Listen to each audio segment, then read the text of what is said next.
नमस्कार दोस्तों, स्वागत है आपका अपने चैनल हिंदी प्रवाह में।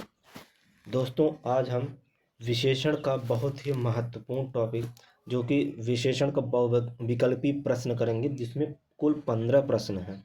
ठीक है, तो खुद को परखिए और देखिए आपका कितना क्वेश्चन सही होता है। चलिए शुरू करते हैं। प्रश्न पहला प्रश्न है, सुंदर लड़की में सुंदर क्या है? संज्ञा, बी सर्वनाम, सी विशेषण, डी क्रिया। तो देखिए, सुंदर ये विशेषण है, ऑप्शन सी सही हो गया। लड़की की विशेषता बताई जा रही, लड़की कैसी है? सुंदर है, ये विशेषण हो गया। आगे बढ़ते हैं। प्रश्न नंबर 2 है, दूसरे में कह रहा, जिस शब्द से संज्ञा या सर्वनाम की विशेषता प्रकट हो उसे क्या कहते हैं? संज्ञा, क्रिया, विशेषण, अव्यय। तो प्रश्न दूसरे का ऑप्शन सी सही हो जाएगा, विशेषण। जिससे संज्ञा, इसकी परिभाषा यही है विशेषण की, संज्ञा या सर्वनाम की विशेषता बताने वाले शब्द को विशेषण कहते हैं। आगे बढ़ते हैं। प्रश्न 3 है, यह पुस्तक मेरी है, इसमें यह कौन सा विशेषण है? गुणवाचक, संख्यावाचक, सी परिमाणवाचक, डी सार्वनामिक। देखिए, इसका जो सही ऑप्शन हो जाएगा ऑप्शन डी, सार्वनामिक। यह पुस्तक, मैंने बताया था पिछले वीडियो में, यह, वह, ये, वे, वो के बाद अगर तुरंत बाद कोई संज्ञा शब्द आ जाए, यह के तुरंत, देखिए यहाँ पे यह शब्द है, यह के तुरंत बाद अगर संज्ञा आ गया, पुस्तक क्या है? जातिवाचक संज्ञा है। जैसे ही यह, वह, ये, वे, वो के बाद कोई भी संज्ञा शब्द आ जाता है, वह एक सार्वनामिक विशेषण हो जाता है। यहाँ पे यह शब्द जो है वो क्या है? सार्वनामिक विशेषण। प्रश्न 4 चार लड़के आए, इस वाक्य में पूछ रहा है चार कौन सा विशेषण है? परिमाणवाचक, ठीक है, परिणाम लिख दिया है, संख्यावाचक, गुणवाचक और संकेतवाचक। देखिए, यहाँ पे लिखा है चार लड़के, चार लड़के। तो यहाँ पे देखिए, ये लड़का जो शब्द है वह एक संज्ञा शब्द है। संज्ञा के पहले कोई संख्या आ गई है, तो जैसे ही संज्ञा या सर्वनाम की विशेषता संख्या से बताई जाएगी, वो संख्यावाचक विशेषण हो जाएगा। ठीक है, तो लड़कों की संख्या बता रहा, लड़के कितने? चार हैं। आगे बढ़ते हैं। प्रश्न 5वां है, थोड़ा दूध दे दो, इसमें पूछ रहा है थोड़ा कौन सा विशेषण है? आपको यही बताना, थोड़ा दूध दे दो, इसमें थोड़ा कौन सा विशेषण है? ए संज्ञावाचक, बी गुणवाचक, सी परिमाणवाचक। ठीक है, परिमाण नहीं, परिणाम लिख गया है, परिमाण होना चाहिए, परिमाण। ठीक है, चलिए, डी संबंधवाचक। तो ये उत्तर नहीं है। अब इसका उत्तर, सही उत्तर जो हो जाएगा वो थोड़ा, बहुत, ये क्या होता है? वो संख्यावाचक होता है। कौन सी संख्या? सॉरी, परिमाणवाचक हो जाएगा। क्या हो जाएगा? परिमाणवाचक। ऑप्शन सी सही हो जाएगा। परिमाण का मतलब होता है नाप या तौल। तो इसमें देखिए, दूध को आप गिन तो नहीं सकते, इस वजह से संख्या नहीं होगा। जिस चीज़ को हम गिन सकते हैं वो संख्या में होता है। दूध को हम नाप तौल सकते हैं केवल, इस वजह से यह परिमाण, परिणाम नहीं लिखना, परिमाण होना चाहिए। ठीक है, परिमाणवाचक। आगे बढ़ते हैं। प्रश्न 6 कह रहा है, यह घर बड़ा है, तो बड़ा कौन सा विशेषण है? आपको ये प्रश्न पूछा जा रहा कि यह घर बड़ा है, इसमें बड़ा शब्द को पूछा रहा कि कौन सा विशेषण है? संख्यावाचक, परिमाणवाचक, गुणवाचक या संकेतवाचक। ठीक है, देखिए, इसका जो सही उत्तर हो जाएगा, उत्तर सी हो जाएगा, गुणवाचक। और मैं आपको एक ट्रिक बता रहा हूँ जो कि गुणवाचक विशेषण पहचानने की रामबाण ट्रिक है। आप केवल प्रश्न से जो इसमें संज्ञा रहे उससे ये पूछ लीजिए, कैसा। ठीक है, कैसा, कैसी, कैसे। ठीक, ये तीन, ये 3 शब्द आपको याद रखने हैं, कैसा, कैसी, कैसे। इससे आप पता कर सकते हैं कि कौन सा विशेषण है। गुणवाचक में आपको पता चल जाएगा। देखिए, घर कैसा है, बड़ा है। कैसा शब्द से अगर स्त्रीलिंग रहेगा कैसी बोल देंगे, और अगर ये बहुवचन में रहेगा तो कैसे पूछ देंगे। ठीक है, तो यह है घर, बड़ा है। घर कैसा है, बड़ा। तो जैसे ही अगर ये आप पूछ रहे हैं कैसा, कैसी, कैसे, इसमें आपको विशेषण शब्द तुरंत मिल जाएगा और ये गुणवाचक विशेषण ही मिलेगा। आगे बढ़ते हैं, तो इसका सही उत्तर हो जाएगा सी, गुणवाचक। ठीक है। प्रश्न 7, वे छात्र मेहनती हैं। इसमें पूछ रहा वे कौन सा विशेषण है।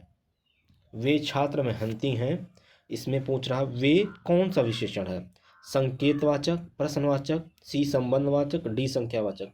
तो इसका सही उत्तर हो जाएगा ए, संकेतवाचक। संकेतवाचक को ही हम सार्वनामिक विशेषण भी बोलते हैं। सार्वनामिक विशेषण, तो ये याद रखिएगा, संकेतवाचक विशेषण को ही हम सार्वनामिक विशेषण बोलते हैं। आगे बढ़ते हैं प्रश्न 8 पे। बाग में पीले फूल खिले हैं। तो पीले शब्द में कौन सा विशेषण है। संबंधवाचक, प्रश्नवाचक, गुणवाचक या संख्यावाचक। देखिए, अभी मैंने इससे पहले बताया कि आपको जब भी गुणवाचक विशेषण दे तो गुणवाचक विशेषण पहचानने के लिए आप पूछिए प्रश्न में कि कैसा। ठीक है, पूछिए कैसा। कैसा से आपको पता चल जाएगा कि ये गुणवाचक है या नहीं है। तो कैसा फूल, पीला। रंग बता रहा कि नहीं, रंग, रूप, आकार, दशा, ये सब गुणवाचक में आता है। तो इसका सही उत्तर हो जाएगा सी। प्रश्न 9 पे चलते हैं। विशेषण के कितने मुख्य भेद होते हैं। ठीक है, देखिए, विशेषण के मुख्यतः 4 भेद होते हैं। ऑप्शन बी सही है। आगे बढ़ते हैं। प्रश्न नंबर 10, निम्न में से कौन विशेषण नहीं है। ये आपको देखना है कि विशेषण कौन सा नहीं है। ए अच्छा, बी 5, सी मेरा, डी खाना। तो ये देखिए, अच्छा हो गया गुणवाचक, और 5 हो गया संख्यावाचक, मेरा हो गया सार्वनामिक विशेषण। ठीक है, तो यहाँ पे ये हो जाएगा खाना। खाना शब्द है संज्ञा। ठीक है, आगे बढ़ते हैं। प्रश्न 11 में वह विशेषण जो संज्ञा या सर्वनाम की संख्या का बोध कराता है उसे क्या कहते हैं। बहुत ही आसान क्वेश्चन है। संज्ञा की या सर्वनाम की संख्या का बोध कराने वाले को क्या कहते हैं। ये परिभाषा ही है। परिमाणवाचक, सार्वनामिक, परिणाम हर जगह लिख गया है, इसको आप माफ करिएगा। ये परिणाम, ध्यान दीजिए, परिणाम, परिणाम। ठीक है, परिमाण लिखा गया है। सार्वनामिक, गुणवाचक और संख्यावाचक। इसका सही उत्तर हो जाएगा डी, संख्यावाचक। आगे बढ़ते हैं। प्रश्न नंबर 12, संख्यावाचक विशेषण का संबंध हमेशा किस प्रकार की संज्ञाओं से होता है। अगणनीय संज्ञा, व्यक्तिवाचक संज्ञाएं, गणनीय संज्ञाएं, भाववाचक संज्ञाएं। इसका सही उत्तर हो जाएगा सी, गणनीय संज्ञाएं। क्यों, संख्या जो कोई भी संज्ञा रहेगी, मान लीजिए ये हमने फल बना दिए, 5 फल बनाए। ठीक, तो अब ये जो ऐसी संज्ञा है जिसको आप गिन सकते हैं, जिसको आप गिन सकते हैं उसी को हम गणनीय बोलते हैं। ठीक है, तो संख्या, अब जैसे पानी हो गया, पानी तो आप गिन नहीं सकते ना, पानी भी संज्ञा है, लेकिन ये गणनीय संज्ञा नहीं है। जो गणनीय संज्ञा होती है उसी को हम संख्यावाचक विशेषण मानेंगे। ठीक है, जो गणनीय संज्ञा नहीं होगी वो संख्यावाचक विशेषण में नहीं आएगी, वो आ जाएगा परिमाणवाचक में। तो ये गणनीय संख्यावाचक विशेषण संबंध किससे प्रकार की संज्ञाओं से होता है, गणनीय संज्ञाओं से। तो ऑप्शन सी इसका सही है। ठीक है, आगे बढ़ते हैं। प्रश्न 13, प्रश्न, निश्चित संख्यावाचक विशेषण का कौन सा भेद 10, 50, 1000 जैसे शब्दों का बोध कराता है।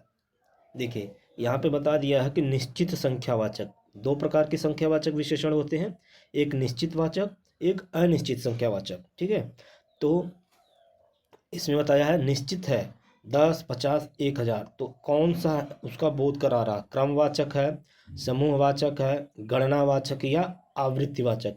तो क्रमवाचक है। ठीक है, कौन सा है क्रमवाचक, 10, 20, नहीं सॉरी, क्रमवाचक नहीं है, गणनावाचक है, गणना। ऑप्शन ये गलत है। ठीक है, इसका ऑप्शन सी सही है, गणनावाचक। गणना कैसे गिनती होती है ना, 1, 2, 3, 10, 20, 50, 100, तो सी, ऑप्शन सी इसका सही हो जाएगा, गणनावाचक। आगे बढ़ते हैं, प्रश्न 14। 14 में चलते हैं, कक्षा में मेरा स्थान 5वां है। इस वाक्य में 5वां निश्चित संख्यावाचक विशेषण का कौन सा भेद है? इसमें भी देखिए बता दिया निश्चित संख्यावाचक है, उसका भेद है प्रत्येक बोधक, समूहवाचक, गणनावाचक और डी क्रमवाचक। तो इसका उत्तर सही हो जाएगा डी क्रमवाचक। क्यों? क्रम होता है ना 5वां, 6वां, 7वां, 8वां, इस तरह से। ठीक है, तो ये क्रम हो गया। आगे बढ़ते हैं, प्रश्न 15। निम्नलिखित में से कौन सा उदाहरण अनिश्चित संख्यावाचक विशेषण का है? मतलब आपको बताना अनिश्चित संख्या, दूसरा मकान, दो गुना वेतन, 3 पुस्तकें, कई छात्र। देखिए छात्र शब्द जो लिखा है, ये छात्र शब्द ये संज्ञा, कौन सा संज्ञा है? जातिवाचक संज्ञा। अब इसी संज्ञा की विशेषता जो बताई जा रही है वो कई, तो ये छात्र को तो आप गिन सकते हैं ना, तो जब जिस चीज़ को आप गिन सकते हैं वो किस संख्यावाचक हो जाएगा। लेकिन जब ये कह रहा कई छात्र, तो अब ये कंफर्म नहीं हो रहा कि कितने छात्र, क्लियर नहीं हो रहा। जब ये हमें क्लियर ना हो कितना, तो वो विशेषण जो हो जाएगा वो अनिश्चित संख्यावाचक हो जाएगा। यहाँ पे छात्रों की संख्या निश्चित नहीं है, इस वजह से इसका सही उत्तर हो जाएगा डी। तो ये रहे 15 क्वेश्चन। दोस्तों अगर वीडियो पसंद आए, वीडियो को लाइक और शेयर करिएगा। अगर आप वीडियो में नए हैं इस वीडियो में, तो प्लीज़ वीडियो को सब्सक्राइब, चैनल को सब्सक्राइब कर लीजिएगा। और इसके बाद मैं आप लोगों को क्रिया का चैप्टर कराऊंगा, ठीक है, जिसमें मैं बहुत ही बेहतरीन ट्रिक बताऊंगा। तो इसी तरह से वीडियो में बने रहिए और वीडियो को पूरा देखा करिए। धन्यवाद, जय हिंद।